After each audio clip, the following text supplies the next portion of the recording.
met my match people. I have met my match, Mrs. Suzanne. Wow, amazing. One of the things that the stats of the role of dance surmounted myself and the world of adjustments. And 2019, Forget the proverbial boardroom. Join me, Simone Frazier, on the CEO, the program that gives you the driving seat over your life. Every Tuesday, 8 p.m. only on Starr Radio. Hi there. Are you dreaming of owning your own house in Ghana? Then you will need a well-documented piece of land that is free from troubles. I highly recommend My Africa Property for any size of land that you will need. With My Africa Property, lands are available in Pram, Sopoli, Tohenya, Ogome, Dodoma, Winneba, and many other locations at affordable prices. These locations are about an hour away from the airport, only 35 minutes from the motorway, 10 minutes drive from Central University College, 10 minutes drive to the beach, and close to Pram Senior High School and Ghana Men's Soccer Center of Excellence. For more details, visit our website www.myafricaproperty.com or call our UK office on 0208 123 2523. For our US and Canada offices, call us on +1 585 184 994145. You can also email us at ghana@myafricaproperty.com.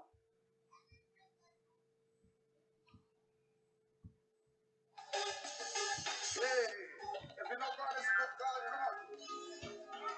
Everybody put your hands together. If you know He's been good, put your hands up and say, you are good, Lord, yeah.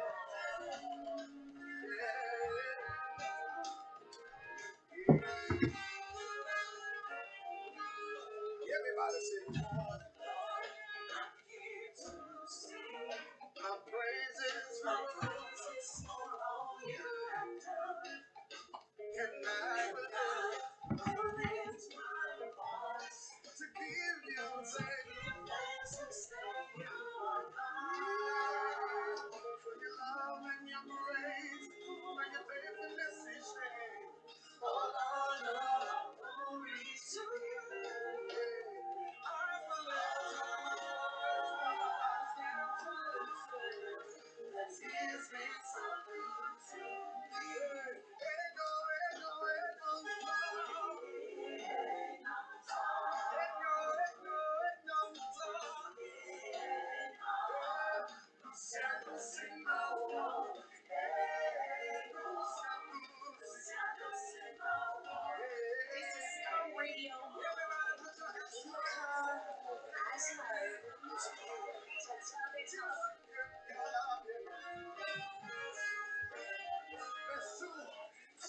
Best radio show. Just as we are, to for the wonderful things you have done. For your love and your grace, for your faithfulness and strength. All honor and glory to you. I lift up my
been so good to me, and I know that it's been so good to you as well, wherever you are this morning.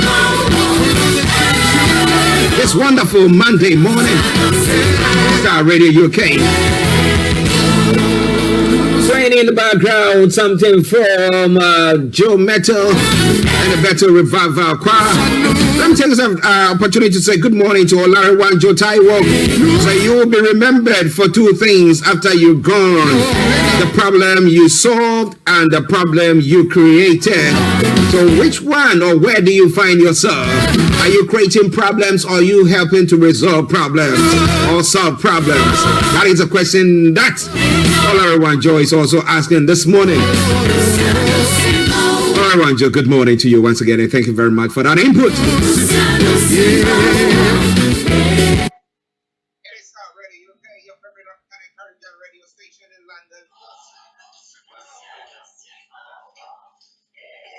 Wherever I will also post a comment there for Biafra and Yoruba people to have better freedom. All these following group need to be dealt with: corrupt politicians, corrupt kings, corrupt People to have better freedom, all these following group need to be dealt with: corrupt politicians, corrupt kings, corrupt.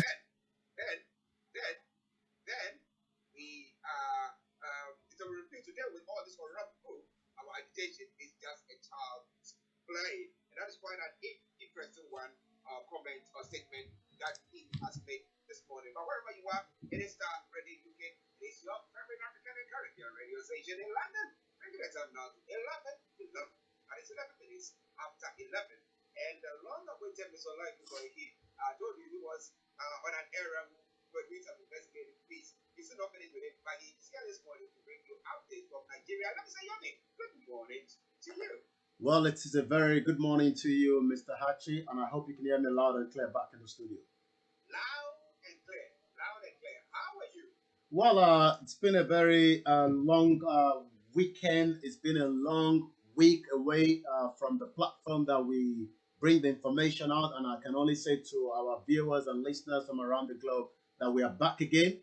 Yes, I've not been on air for over a week now, with quite a lot of work behind the scene. I was also under the weather and so much work that we were doing at Starr Radio UK. But it's good to be back again. 18th of October 2021 is exactly 12 minutes past the hour. And I say good morning to all our viewers, our listeners from around the globe, and welcome to Starr Radio UK, your finest African and Caribbean radio station in London, and for those that are watching us on all our platforms as well. Yes. Lovely to have you back. Listeners, as I've said, he was working on something that gave me. We don't want to bring you half cooked food. So once everything is done and said, we will bring in that the way for you to know. But let me say good morning to all Remy, Ugabi, Kilanko. I said good morning, Starr Radio UK viewers and the anchors. Yes. And thank you very much, Oluremi. Hope you are doing very, very, very well there as well. Yomi, interestingly, well, we have a budget that has been put across. I remember the other time asking some people about the details of the budget. And they were saying it was sketchy, what government was going to use the money from, blah, blah, for, blah, blah, blah. But we're looking at what? Let me call it 100% increase in that budget.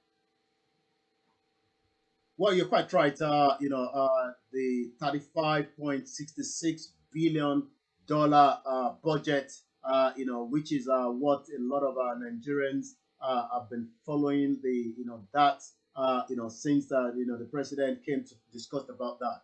So yes, you're quite right.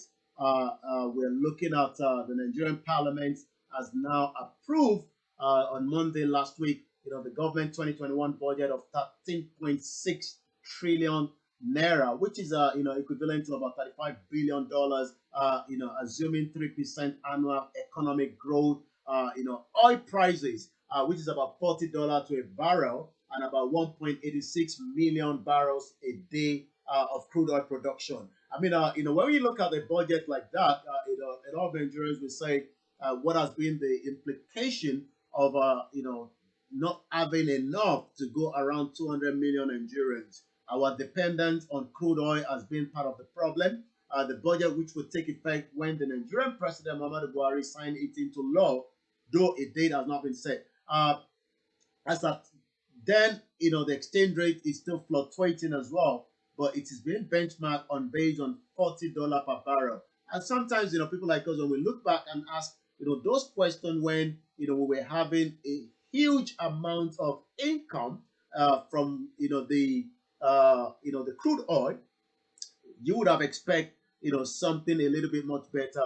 But let me come back again to you in the studio, and then I'll be telling you what the Nigerians are saying, what the commentators are discussing, and as Nigerian budget for 2022 is low, the DG budget office, well, we're going to be discussing all that. The Director General of the Budget Office of the Federation, Ben Akabuzo, has said that the 2022 budget figure proposed by President Muhammadu Buhari is very, very low. Well, some are saying it's high, some are saying it's low. What do you think if you are listening to us? Let me say good morning to Pastor Emmanuel Tini Amaya during it. Good morning to you. Nice to have you once again. Everyone, what will I say? Mr. Koiki, thank you for your work in and may God Almighty continue to strengthen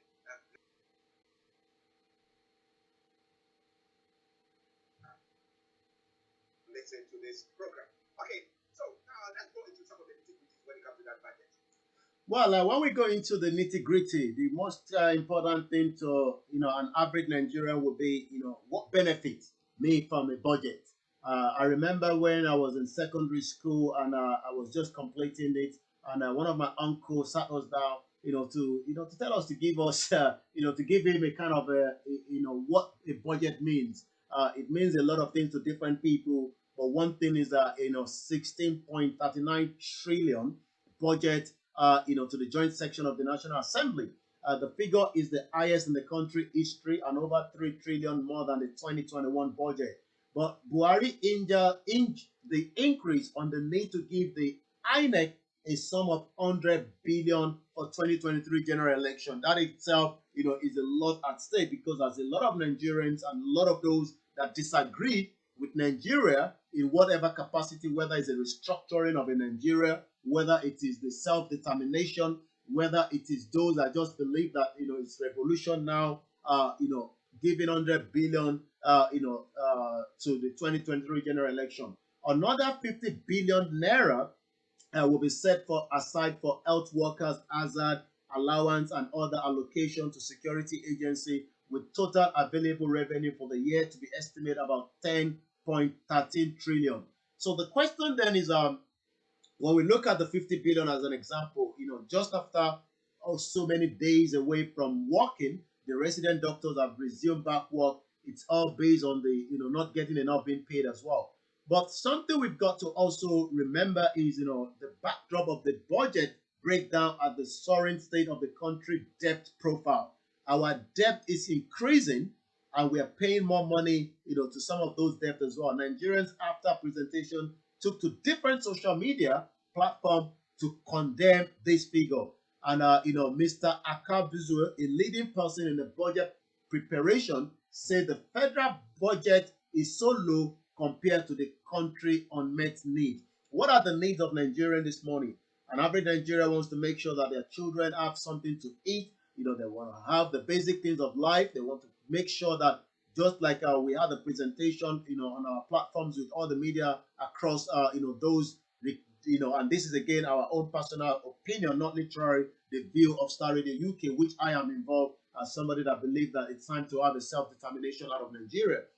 One of our media in Nigeria was giving us the background of buying a pure water. Pure water is this water put together in a plastic bag because water is not running into their house like you can have it in your own house. So that means millions of Nigerians will just not have a potable drinking water. Not just that alone, they have to go all the way down to fetch water from the well to bring it back up to do some of the normal things that you could have done as well. So when we talk about the budget, it's also about having the implementation that an average diaspora that wants to go back home and set up a business, does not have the danger of insecurity. And I'm going to be discussing that because likewise, the UK government has also now announced about 12 more states that the diaspora going home should be careful of. So that means if I wanted to go and invest somewhere in Nigeria, I also have to start thinking about which state is safe to invest in. And all this is something that a budget could have been able to resolve.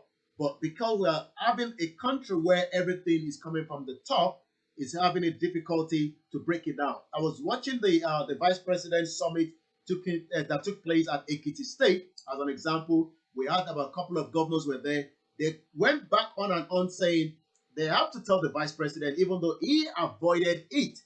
Yes, he couldn't discuss it because it's part of the government. Some of the governors, like Babajide Sanwo-Olu and the rest of them that were on the seat, says without a police state, without having their own police in the state, the insecurity will be part of the problem. And this is part of why a lot of Nigerians say the 1999 Constitution, which is a military decree, is not working, and whatever budget we have for Nigerians is not going to go round.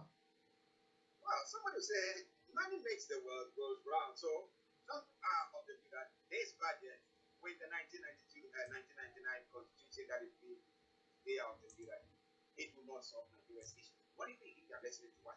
Olayomi once again has joined in as well. General Latte, let me say good morning to you as well. Olayomi says, now are you creating problem or trying to solve problem in someone's life? Check yourself. Okay.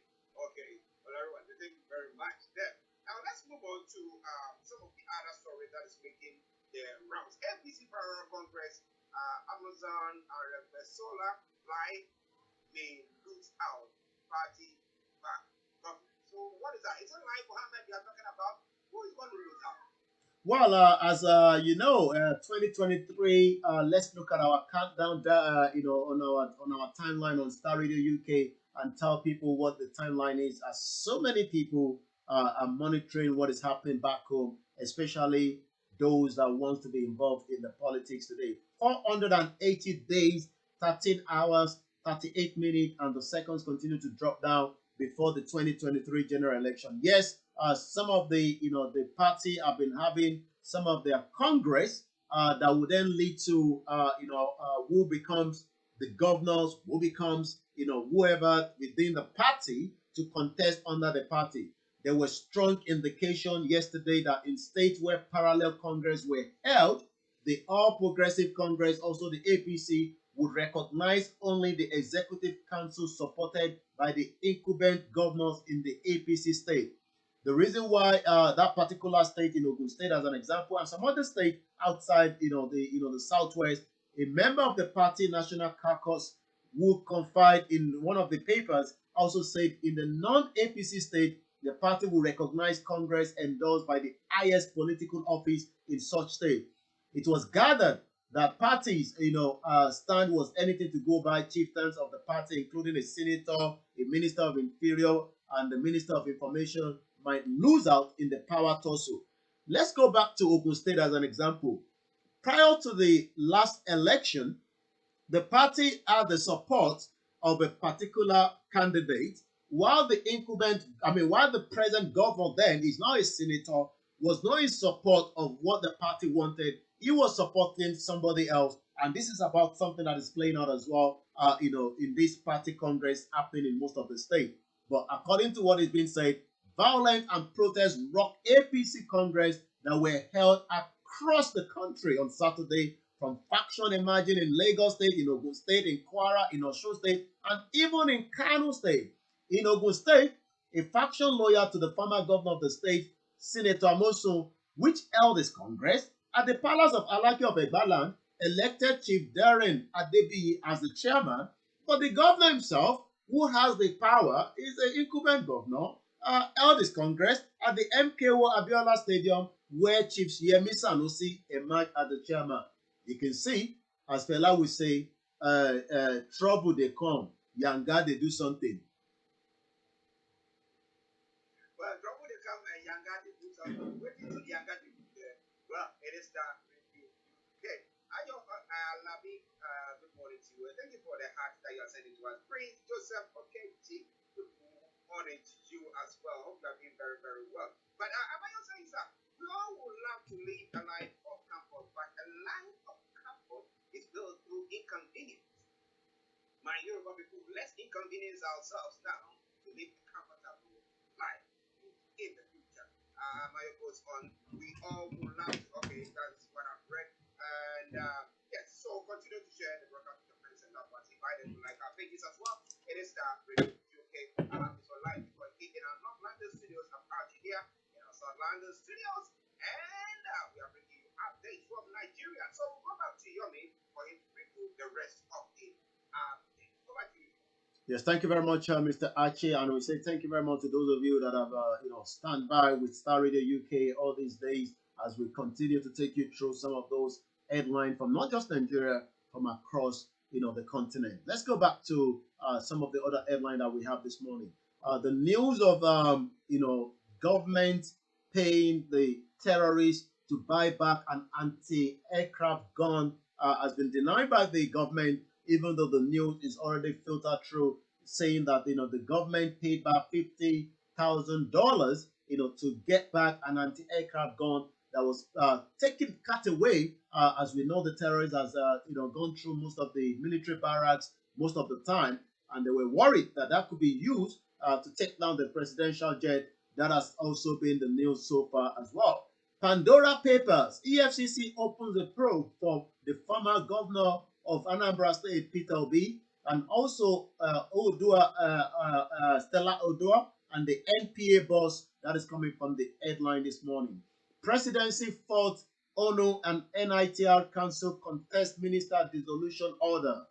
El Zaki, as we know, sues the Attorney General of the Federation and the DSS for 2 billion naira over detention of passport seizure. We know that he has been released, after so many days and months, in the captivity of the government, and the leader of the Islamic movement of Nigeria, Sheikh Ibrahim al-Zakizaki, has now sued the departmental of the DSS and the Attorney General of the Federation to court over his prolonged detention and the refusal of the government to release his passport in a fundamental human rights suit instituted by the Federal High Court in Abuja by his lawyer, Mr. Femi Falana. El Zakizaki is seeking 7 reliefs, including an order mandating the respondent to pay over to the applicant the sum of 2 billion naira, also as general and explanatory damages for violation of the applicant's right to freedom of movement, fair hearing, and property. We do know that his passport was seized in May 2019. According to the lawyer, is illegal, unconstitutional, and is violate his fundamental human right. Let's touch on some of the other headlines coming out of the country this morning. Once again, it is still your station, your favorite morning show, breakfast show. Court order immigration services to release ex-governor Odili's passport. And that is also coming from the headline as well. Who is he and why has his passport again been held? Just like we do know that when the chief, the 1st of July, the assassination attempt on the Chief Sunday Adeyemo Igboho's house, his passport was also taken away. And till date, the government has still not yet, released the 2 in the captivity of the DSS, which is Ifeoluwa Lady K, that has been charged for terrorism charges, and also Oladele, even though a court in Abuja have asked, for their bail, which the lawyer are still trying to wonder why they're still being held.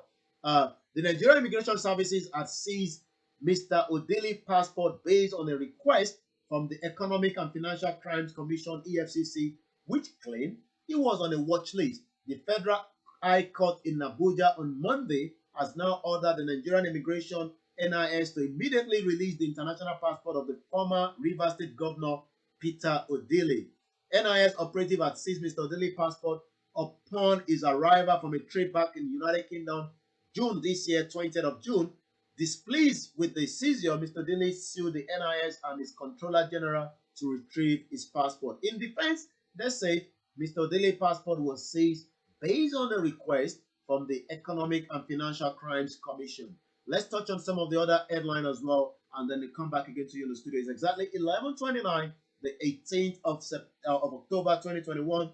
In 2 days' time, it's going to be 1 year that the Nigerians were killed or what we now know as the Lekki massacre. No one has been charged, nobody has been penalized for that, but rather over 300 Nigerians are still languishing in the Kirikiri prison in Lagos, and likewise about 9 of them in Oyo State and other states as well. So we hope that these individuals will be released just before the 1 year of these the killings that took place at the NSAS last year. Also, Sarah sues Buhari, wants court to declare plan to monitor WhatsApp as illegal. We do know that the government has also in the budget put some kind of amount of money to monitor some of these platform to for a reason well known to the government, because according to the Nigerian government, I was on the conversation on Friday on a clubhouse. Clubhouse, I'm sure those that knows is just another social media conversation. And the information that I was told to speak on was Nigerian clampdown, media clampdown in Nigeria, and so many conversation came out of it as well. Just like we've just mentioned right there that Sarah sues President Muhammadu Buhari, wants the court to declare plan to monitor WhatsApp as illegal. The Social Economic Right and Accountability Project, also known as SERAP, has now filed a lawsuit against President Muhammadu Buhari, asking the court to declare illegal, unconstitutional, the plan by the administration to track, intercept, and monitor WhatsApp messages, phone calls, and text messages of Nigerians and other people, as it is severely threatens and violates the right of the preservation of privacy. The suit followed the proposal in the Supplementary Appropriation Act signed in July 2021 to spend 4.787 billion naira to monitor private calls and messages. The amount is part of the 895.8 billion supplementary budget approved by the National Assembly. So you can see when we talk about the budget, a lot of Nigerians will be asking, why spend almost 5 billion naira to monitor my calls on WhatsApp or my messages? The government will say we have to do so for the protections of Nigerians. But a lot of Nigerians will then ask, just like I was discussing this morning before coming on the air, you talked about it, and we say RIP, to the late MP that was there for 32 years, but only to be killed by somebody known to the British government at age 25. He was also he was on that prevention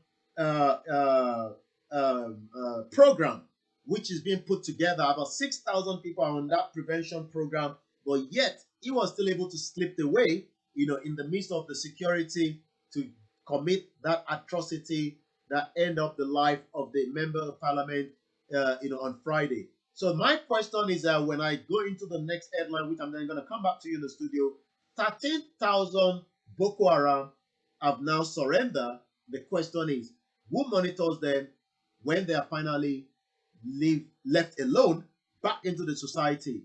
Out of that 13,000, 3,000, about 3,800 or thereabout are men, about 3,000 are women, and about 6,000 of them are children. The question is Nigeria going to be safe with the surrender of this Boko Haram back into the society? It is Star Radio UK 1133. I'll come back again to you in the studio. Listeners, Mr. Olayomi Koiki bringing you updates from Nigeria. Interesting stories that is tagged on this morning. But first of all, let's look at this El Zakizaki's suit of the DSS, and as whether we think, looking at what happened to Sunday Igboho's case, where the court ruled that he needs to be compensated for a distraction to his house and his property, let me put it that way. As to whether the DSS has done that already, or are still going to go to the courts and pull the case. I think they are embarking on that.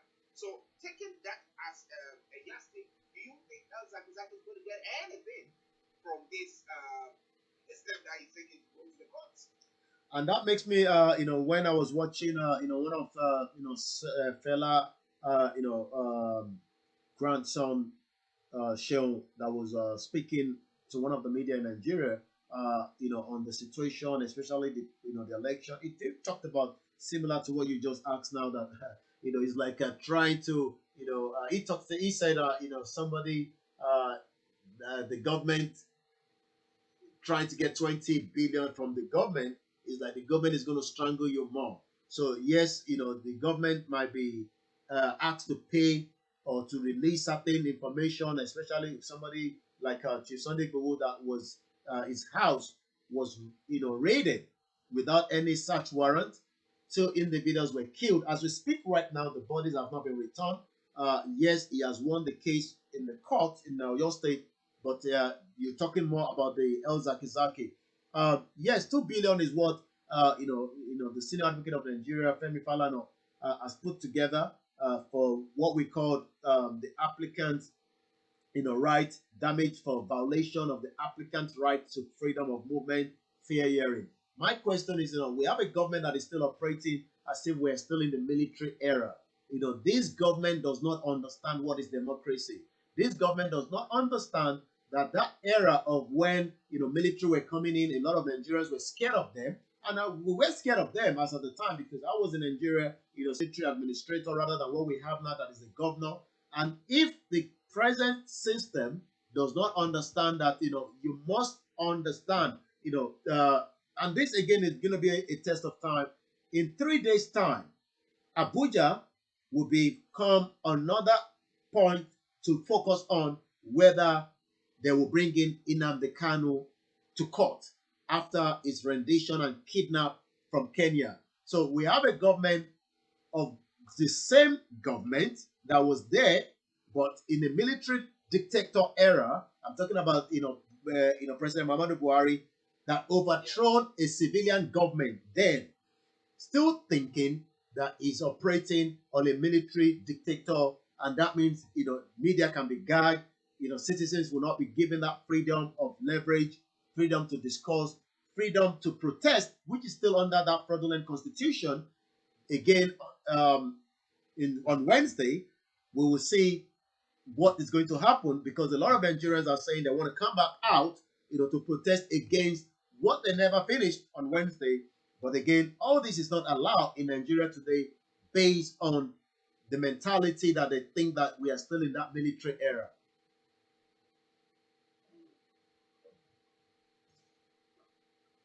It is democracy when it comes to the African continent. Now let's quickly have a look at this monitoring of water. Now, it's government and the budget allocation that has been made for it. My question is government doing that for security reasons? I mean, I know that's what you say, but security reasons so that if there are exchanges in with information, you'll be able to crank on it before something bad happens. Or are they just using it against people who are criticizing them? That means cramping down on freedom of speech. What is exactly happening on that? Well, you're quite right. The government will defend that to say, and this was a supplementary budget that amount of money was allocated. We're talking about almost 5 billion naira to spend to monitor private calls and messages. The question is, according to Sarah, the Buhari administration has legal obligation to protect Nigerians and other people against arbitrary interference and violations of their human rights. Monitoring of WhatsApp message, phone calls, and text messages will grant free rein to government agency to conduct mass surveillance of communications of people. Let me give you what happened on a highway in Kogi, where this video is already trending, even though the Inspector General of Police have apprehended these 4 officers, and that's the beauty of the new media that we have. If this was happening about 10 years ago or some 15 years ago, so many of these atrocities, so many Nigerians have been killed on most of the highway, dumped into the forest, and the police officer moves on. But because somebody was able to be smart enough to upload quickly a 30 seconds video of how a uniformed man that has already harassed the passenger, extorted the innocent Nigerian of money that had to be taken from a bank, that he had to request somebody to send the money to him. He was also slapped. Then imagine about 3 weeks ago when I got a call from one of the university, which we're not going to name, that some of the students, woke up to find a lot of officers, and this coming in and out all the time, and they were there checking their mobile phones. And if you have any, BT coin, Twitter, you end up paying 50,000 naira. So now imagine if we are talking about a government now that still wants to go into the privacy of Nigerians on their WhatsApp phone calls. Yes, it is the duty of a government to protect the citizen, but that does not mean that that freedom of those citizens must also be entrapped. My question is, a lot of Nigerians that have been kidnapped, somebody is making a phone call from that forest back to their families and ransom are being paid. How come those individuals are not being traced when Nigerians go to the police station and report it? Because nothing is done as well. So Sarah is also arguing the mere threat of mass surveillance, even when secret coupled with the lack of remedy, can constitute an interference with the human right, including the right to privacy, freedom of expression, peaceful assembly, and association. Well, if you're listening to us, if this clamping down or this monitoring of WhatsApp is going to be an entrapment and infringing on the human rights of Nigerian citizens, we'll be looking into that during the course of the weeks and the days to come. Amaya Jigney says Africa's democracy is a demonstration of crazy, and it is something up nicely. So that kind of democracy that we think we are practicing is craziness there. Okay, let's go to Yomi for some of the final stories that are there. What is happening on the social media platform? Over to you, Yomi. Well, I'm just going to take us straight to the social media. It's exactly 11:41. Like I said, 2 days from now, so many Nigerians will be coming back to discuss what happened and what is also trending as number 3 this morning. Hashtag Occupy Lekki Tollgate. Could that be that the next, Lekki protest will be coming back on again? I'm seeing quite a lot. Let's look at some of what is people are saying on the social media this morning. According to at J. The Duke, this government will rather threaten its citizens for asking for a better government than creating solutions, but we won't let them silence us. We will be out for the memorial at Lekki Tollgate on Wednesday, 20th of October 2021, our lost heroes. I would play it maybe tomorrow.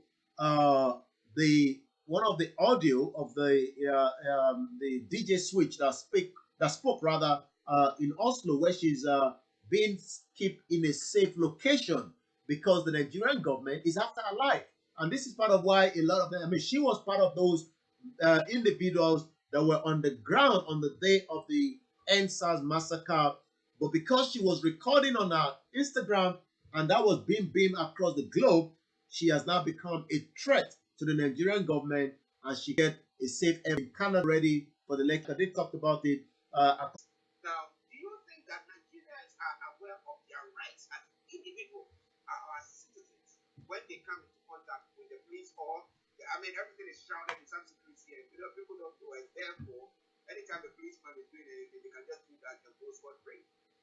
Well, a lot of Nigerians, we won't say does not know their right, but their right has always been abused. And if you walk into a police station, which whatever allegation or whatever you are presenting to them, you could end up taking some extra bags of what you are not expecting. So a lot of Nigerians have tried now to solve problems, away from some of this security that is meant to be protecting the citizens. So just like we have the opportunity here to report a lot of crimes that sometimes, the question is, do they know their right? Like I said, their right have already been ampled. And when people that saw what happened at Lekki massacre, when Nigerians were singing the national anthem, they had the Nigerian flag, and yet they were still attacked by Nigerians. The question then is, like they were saying in Yoruba, if you don't have a mother, if you don't have anybody, don't have a back wound, because there will not be anybody to scratch it for you. And a lot of parents have always said, just avoid those troubles. But again, when those that is meant to be speaking on behalf of these Nigerians are also keeping quiet. And who are these individuals? Some of our politicians, the senators, the House of Rep that are being voted for. I mean, we're talking about, a member of parliament that was serving for 32 good years because he was loved by the people and he was put back by the people. But it is always the other way around in Nigeria. Like somebody that made a call during my morning broadcast this morning, say, when we're discussing the terrorists in Nigeria, he says, those that we are calling the terrorists, for him, are the politicians. Well, are the terrorists the politicians? That is a question that everybody might be thinking of now. But this is where we bring the updates from Nigeria to a close. But before Yomi goes, Yomi, the last words. Well, it is your finest African and Caribbean radio station in London. Don't touch the dial. You still have Archie and Frank will be joining later on. And we have all our other presenters that will be coming on board. But from me, I'll be back again same time tomorrow at 11 o'clock. Don't touch the dial. Thank you very much. Have a lovely day. Bye for now. Well, listeners, that was Mr. Olayomi bringing you updates from Nigeria. And let me say, it is Starr Radio UK, your favorite African and Caribbean radio station in London. Thank you very much. Have a lovely day. Well, listeners, that was Mr. Olayomi Koiki bringing you updates from Nigeria. And let me say, it is Starr Radio UK, your favorite African and Caribbean radio station in London. 10:48 the time. And before we're going to take a break, and I'll bring you some lovely tune. But before we take the break, Mulikat Abdul Ghaffar. That love. Yeah.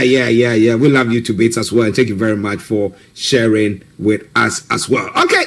We take this tune from the one and only Raskimono.